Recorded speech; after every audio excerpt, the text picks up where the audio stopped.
Sudah siap? Saya yakin dan percaya Anda sudah menyelesaikan bagian Anda, yaitu makan ya. Bagian Tuhan adalah memberkati makanan Anda dan minuman Anda ya. Dan kita akan melihat sedikit daripada kebenaran firman Tuhan yang Tuhan taruh di hati saudara, di hati saya, dan saudara tentunya yang mendengarkan boleh juga mendapatkan berkat dari Tuhan ya. Saya akan mengajak saudara untuk menekan Alkitab Anda. Dulu kan membuka, kalau Anda punya Alkitab konvensional, it's okay. Tapi sekarang modernisasi terjadi, jadi Alkitab hanya tinggal ditekan ya. Yohanes pasal yang ke-21, ayatnya yang ke-15 sampai dengan ayat yang ke-19 ya. Yohanes pasal yang ke-21 ayat yang ke-15 sampai dengan ayat yang ke-19 ya. Saya akan membaca dan dari arah saudara, dari pihak saudara, saudara boleh bersama-sama membaca dengan saya. Yohanes 21 ayat 15 sampai dengan ayat yang ke-21, hitungan ketiga 1, 2, dan 3. Sesudah sarapan, Yesus berkata kepada Simon Petrus, "Simon anak Yohanes, apakah engkau mengasihi aku lebih daripada mereka ini?" Jawab Petrus kepadanya, "Benar Tuhan, engkau tahu bahwa aku mengasihi engkau." Kata Yesus kepadanya, "Gembalakanlah domba-dombaku." Kata Yesus pula kepadanya untuk kedua kalinya, "Simon anak Yohanes, apakah engkau mengasihi aku?" Jawab Petrus kepadanya, "Benar Tuhan, engkau tahu bahwa aku mengasihi engkau." Kata Yesus kepadanya, "Gembalakanlah domba-dombaku." Kata Yesus kepadanya untuk ketiga kalinya, "Simon anak Yohanes, apakah engkau mengasihi aku?" Maka sedih hati Petrus karena Yesus berkata untuk ketiga kalinya, "Apakah engkau mengasihi aku?" Dan ia berkata kepadanya, "Tuhan, engkau tahu segala sesuatu. Engkau tahu bahwa aku mengasihi engkau." Kata Yesus kepadanya, "Gembalakanlah domba-dombaku. Aku berkata kepadamu, sesungguhnya ketika engkau masih muda, engkau mengikat pinggangmu sendiri dan engkau berjalan kemana saja kau kehendaki. Tetapi jika engkau sudah menjadi tua, engkau akan mengulurkan tanganmu dan orang lain akan mengikat engkau dan membawa engkau ke tempat yang tidak kau kehendaki." Dan hal ini dikatakannya untuk menyatakan bagaimana Petrus akan mati dan memuliakan Allah. Sesudah mengatakan demikian, ia berkata kepada Petrus, "Ikutlah aku." Amin, saudara. Di dalam banyak kesempatan Yesus selalu berkata kepada Petrus hal seperti ini di ayat yang ke-19 bagian akhir. Bahkan kepada murid-muridnya. Anda ingat ketika dia memanggil murid-muridnya yang pertama di tepi Danau Genesaret? Bahkan ini juga terjadi di tepi Danau Tiberias Genesaret ya. Yang sama tempatnya itu, saudara. Tapi saya ingin berkata kepada saudara bahwa ini ada sesuatu yang lain di balik ikutlah aku.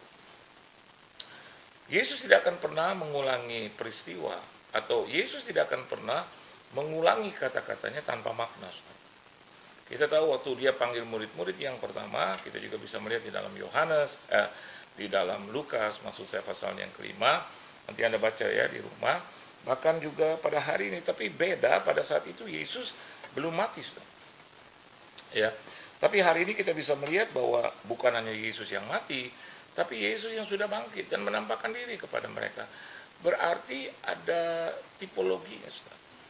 Di situ kita bisa melihat ada hubungan yang sangat erat antara panggilan yang pertama dan panggilan masa depan. Amin, saudara. Ya. Dengarkan baik. Panggilan yang pertama dan panggilan masa depan. Anda dan saya sudah masuk dalam panggilan yang pertama. Betul, saudara? Dan hari ini kita sedang masuk juga di dalam panggilan masa depan kita. Sebelum akhirnya kita masuk dalam panggilan yang sesungguhnya, yaitu panggilan untuk berhadap-hadapan, bertemu muka dengan Bapa di surga. Ada 3 panggilan penting.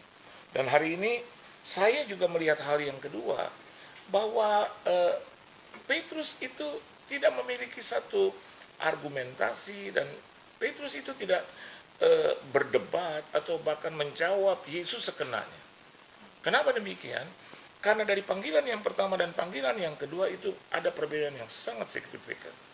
Kenapa demikian? Karena pada saat panggilan yang pertama dia belum melihat sesuatu yang menurut hakikat dia adalah satu kebenaran selain daripada perkataan-perkataan Yesus saja yang mungkin menurut dia sebagai anak Allah yang hidup, dia menyampaikan itu firman.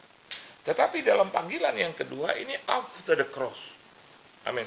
After the cross, artinya setelah Yesus mati dan bangkit, setelah peristiwa salib. Jadi panggilan yang pertama itu before the cross, sebelum panggilan salib, sebelum Yesus mati. Dan hari ini dia berhadapan dengan Yesus yang bangkit, Yesus yang menampakkan diri, bahkan Yesus yang hidup. Oleh sebab itu, jawabannya adalah berbeda. Maksudnya apa, saudara? Hari ini saya dan Anda juga hendaklah demikian. Kita sudah menjadi Kristen yang dewasa, saudara. Amin.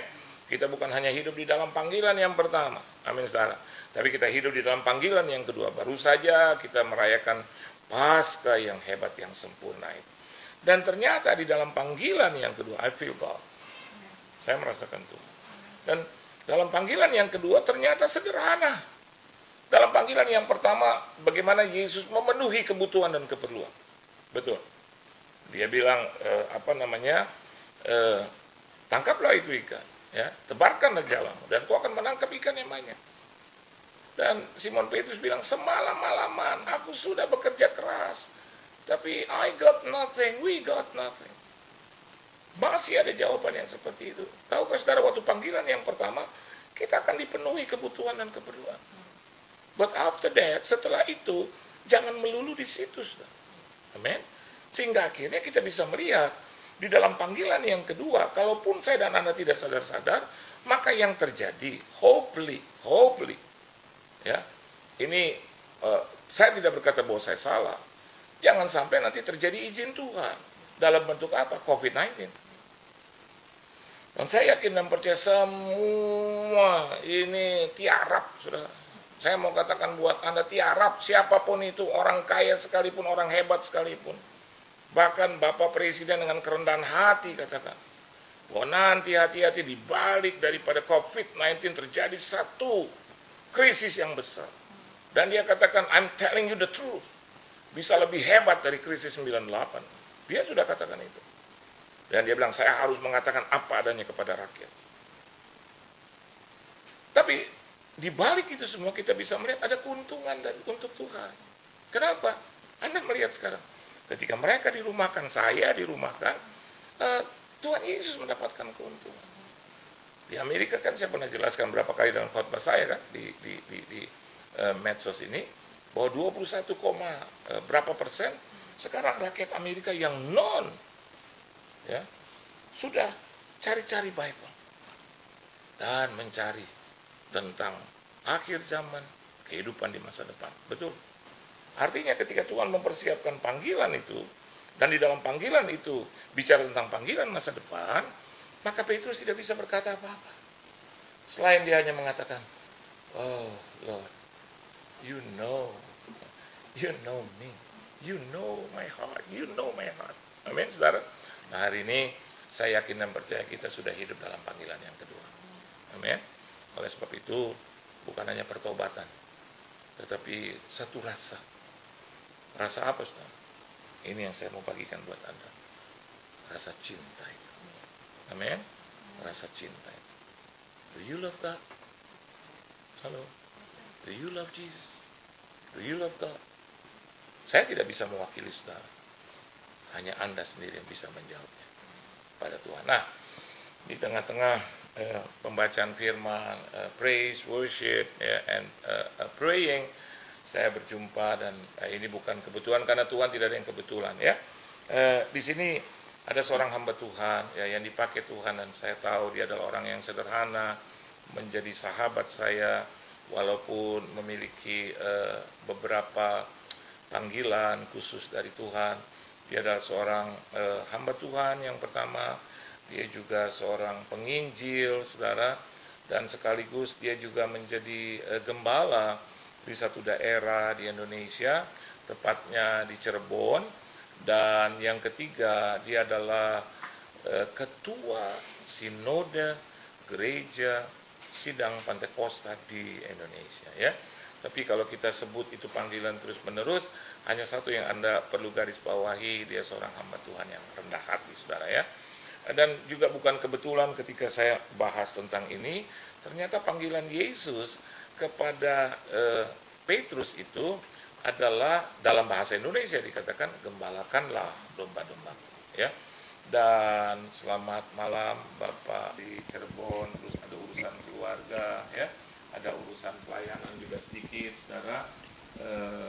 Terus dia mampir ke rumah saya dan saya bilang, yuk Pak, kita sama-sama bahas firman untuk jemaat. Wah, dia dengan senang hati dia katakan, silakan Pak Yohan, silakan Pak Yohan. Nah, Pak, yang saya ingin bertanya kepada Bapak di dalam panggilan kedua ini, bicara tentang bagaimana Simon dipanggil oleh Tuhan lebih spesifik, ya.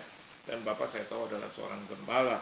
Nah, ketika Yesus katakan take care of my sheep, ya, atau jagalah domba-dombaku, panggilan sesungguhnya menjadi seorang gembala, menjadi seorang kepala dari gereja itu, Pak, sesungguhnya menurut Bapak atau apa yang Tuhan taruh di hati Bapak tentang panggilan menjadi gembala atau menjaga domba-domba Tuhan sedemikian rupa? Silakan. Terima kasih Pak Yohan, terima kasih buat kesempatan saya bisa bergabung dalam acara malam hari ini. Apa yang kita sudah baca lewat pembacaan firman Tuhan ini, sesungguhnya banyak hal yang kita bisa dapatkan Pak Yohan. Banyak berkat yang kita bisa ambil di dalamnya, tetapi dari apa yang saya dapatkan dari pembacaan malam hari ini adalah seperti yang tadi Pak Yohan sampaikan, bahwa ada satu tuntutan yang kedua, ada panggilan yang kedua yang harusnya direspon oleh seseorang, bukan hanya bicara tentang keselamatan, tapi ada hal yang lebih lagi. Makanya bagaimana kemudian Petrus ditanya tentang bagaimana kerelaan. Saya lihat di sini bicara tentang kerelaan untuk bisa masuk dalam tanggung jawab yang Tuhan memberikan kepada Petrus. Yang saya lihat adalah bagaimana apa yang kita kerjakan, Tuhan menuntut satu kerelaan, Pak Yohan. Panggilan ini panggilan kerelaan hati sekarang, ya. Buat saya seperti itu. Ya, karena dasar dari segala sesuatu buat saya adalah bagaimana hati saya dan hati kita semua, bagaimana kita merespon tentang sebuah tanggung jawabkah, sebuah kepercayaankah yang Tuhan berikan kepada kita. Ya, apakah kepercayaan itu akan menjadi sebuah kebanggaan saja buat kita, ya? Tapi apakah itu akan menjadi sebuah tanggung jawab kita, kerelaan kita untuk kita melakukan sesuatu dengan dasar bahwa semuanya untuk menyenangkan hati Tuhan itu. Satu saat saya pernah dapat sebuah pelajaran yang indah sekali, ketika saya ke Israel, saya mendapat sebuah pelajaran bagaimana di Nazareth Village atau apa ya, saya lupa. Di situ hanya sebuah gambaran desa Yesus hidup, ya, keadaannya, situasinya. Tapi yang menarik di situ adalah bagaimana satu saat saya dibawa masuk ke dalam sebuah tempat pemerasan minyak zaitun, Pak Yohan. Dan buat saya tempat pembuatan minyak zaitun, ya. Jadi bagaimana minyak urapan itu dibuat, ya. Bagaimana minyak urapan zaitun, ya. Iya, minyak urapan itu dihasilkan, dijelaskan di sana. Kita pakai sekarang, ya. Iya, seperti itu. Jadi saya berpikir bahwa minyak urapan itu dihasilkan dari satu bibit yang khusus, ya, atau daerah khusus, dari atau ditanam di daerah yang khusus, ya. Tetapi ternyata di situ dijelaskan, dan saya sangat diberkati sekali, karena di situ dijelaskan bagaimana minyak urapan itu sebetulnya dari minyak yang sama, ya, minyak yang sama, tetapi kemudian dijelaskan bagaimana biji atau buah zaitun itu ditekan dengan sebuah batu, digencet, ya. Lalu kemudian di bawahnya itu ada seperti karung goni, Pak Yohan, ada seperti untuk menampung, ya. baik itu minyaknya, baik itu juga pecahan daripada buah zaitun itu sendiri. Tapi kemudian dijelaskan dengan sangat sederhana seperti apa kemudian minyak zaitun atau minyak urapan itu dihasilkan, ya, karena minyak urapan itu beda kualitas dengan minyak zaitun yang lain. Apa Karena bedanya? ya memang buat urapan, buat minyak urapan, ya, bukan hanya sekedar minyak biasa. Minyak zaitun juga kan kita tahu bahwa itu dipakai buat memasak Banyak juga, hal, ya. banyak fungsinya juga, Ya. Pak Yohan. Tapi ketika ini dikhususkan buat minyak urapan, maka sebetulnya dari minyak yang sama yang saya dapatkan. Ya.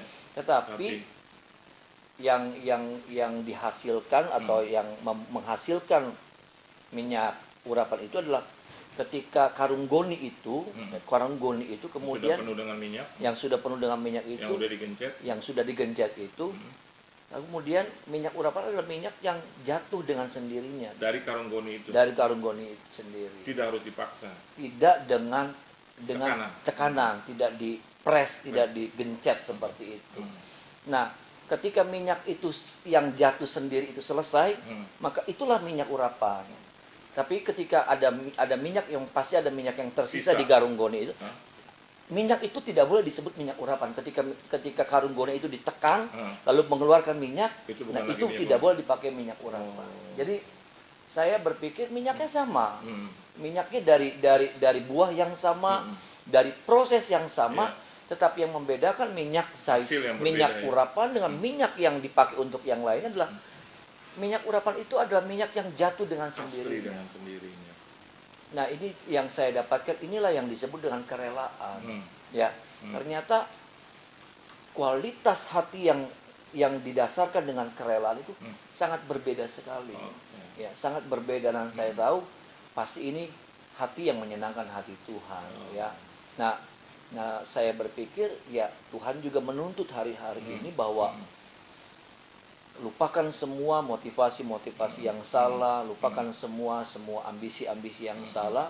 Satu hal saja, ketika apapun yang Tuhan taruh dalam setiap hati kita, apakah itu pelayanan, apakah apapun juga, ya, dasarilah segala sesuatunya dengan sebuah kerelaan hati untuk menyenangkan hati Tuhan. Seperti itu saya pikir, yang saya bisa bagi. Luar biasa, saudara. Netizen, saya ingin bertanya dulu kepada saudara. Anda diberkati dengan firman. Amin. Kalau Anda diberkati, Anda kasih like dulu ya, biar saya mengerti dan saya tahu bagaimana dengan contoh apa yang dikatakan juga oleh Bapak Pendeta Paul Masih. Apakah Anda merasakan sesuatu? Ternyata Yesus itu di dalam satu pengertian dari Roh Kudus itu melalui Pak Pendeta Paul Masih, bahwa Yesus itu sedang mengejar kerelaan hati, cinta yang didasarkan atas kerelaan hati, tidak dipaksa. Oleh sebab itu 3 kali beda, saudara, ketika before the cross, Petrus itu merasakan sesuatu yang berbeda dengan hari itu, saudara. Dan saya melihat satu kebenaran yang luar biasa, bahwa cinta itu unconditional. Jadi Tuhan mau itu cinta yang didasarkan atau dimulai atau berdasarkan satu kerelaan dari hati yang paling dalam. Oleh sebab itu dia bertanya 3 kali dan Petrus menjawab 3 kali. Dan kalau Anda melihat di dalam bahasa Indonesia dan dalam bahasa Inggrisnya itu luar biasa. Pertanyaan Yesus yang pertama itu yang terbaik. Ya.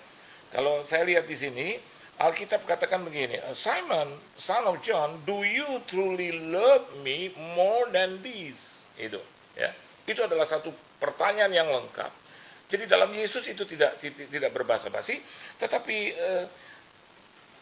Petrus menjawab, yes, Lord, he said, you know that I love you. That's it. Karena jawabannya itu menurut Yesus kurang, belum dalam satu kerelaan hati yang tadi Bapak kata, maka dia kejar dengan, again, Jesus said, Simon, son of John, do you truly love me? Tapi tidak lagi memakai kata ini, saudara. More than this. Lebih dari yang lain. Amen. Dan Petrus juga menjawab, he answered, yes, Lord, you know that I love you. Ya. Dan Yesus bertanya 3 kali, tetapi jauh lebih pendek. The third time he said to him, Simon, son of John, do you love me? Jadi rasanya dia sudah dapatkan itu. Dari yang terbaik sehingga akhirnya menjadi satu pertanyaan yang common, yang biasa, tetapi Simon sudah merasakan itu.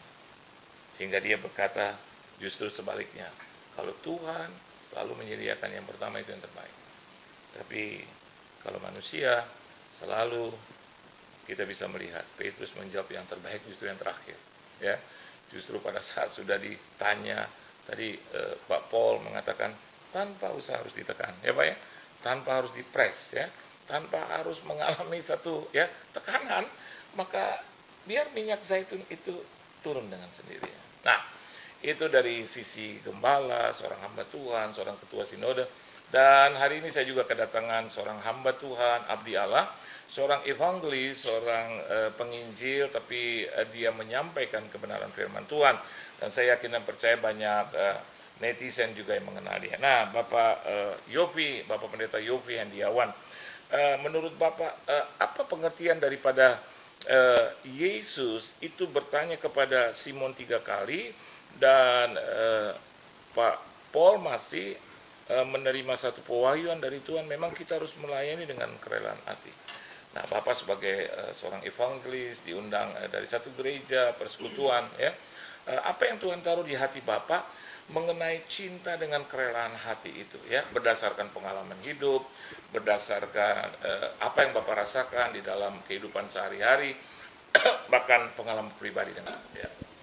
Dari cerita yang luar biasa tadi, ilustrasi pembuatan minyak urapan, maka menurut saya ketika kita dipanggil Tuhan untuk melayani Tuhan dalam bentuk apapun pelayanan itu, yang Tuhan mau adalah kita tidak boleh punya motivasi yang lain selain kita melayani Tuhan. Sebab bahayanya dalam pelayanan adalah ketika banyak orang-orang yang masuk dalam pelayanan tetapi tidak memiliki kemurnian hati, tidak sungguh-sungguh dalam melakukan sesuatu karena dia mengasihi Tuhan yang begitu mengasihi dia, tapi kadang-kadang dipengaruhi oleh banyak faktor. Sebabnya saya suka sekali dengan apa yang dibahas malam hari ini, bahkan sampai 3 kali itu untuk menunjukkan seberapa besar kemurnian hati Petrus untuk mengasihi Tuhan. Dan hari-hari ini siapapun kita diuji, ya, dan siapapun kita dalam bentuk apapun pelayanan yang kita kerjakan sampai hari ini, tetap jaga kemurnian hati. Tidak boleh ada motivasi-motivasi yang salah yang akan mengotori kemurnian hati kita di dalam kita mengasihi Tuhan. Kalau Tuhan mengasihi kita dengan embel-embel, tentunya kita nggak akan ada sebagaimana kita ada. Tapi apa yang dia kerjakan itu luar biasa menurut saya, Pak Johan. Jadi itu yang saya bisa sampaikan, tetap jaga kemurnian hati, tetap mengasihi Tuhan. Kesungguhan hati kita diperlukan dalam kita melayani Tuhan. Pernah mengalami satu katakanlah pencobaan atau ujian di dalam Pasti.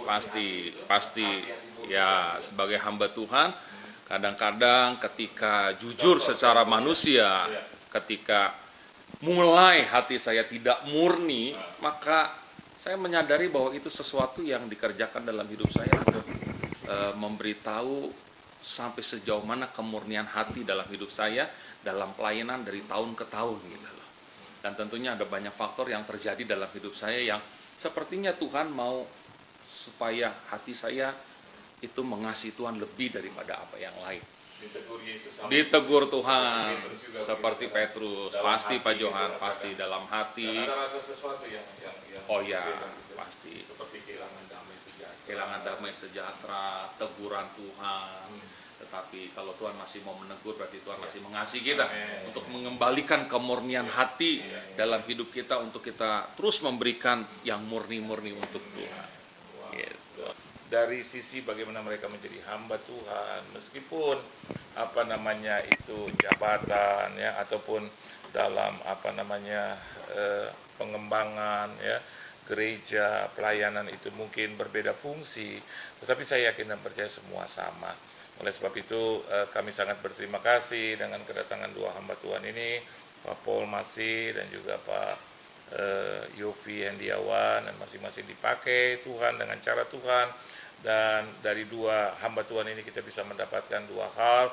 Yang pertama, bagaimana satu hati yang rela, ya, jadi tanpa paksaan.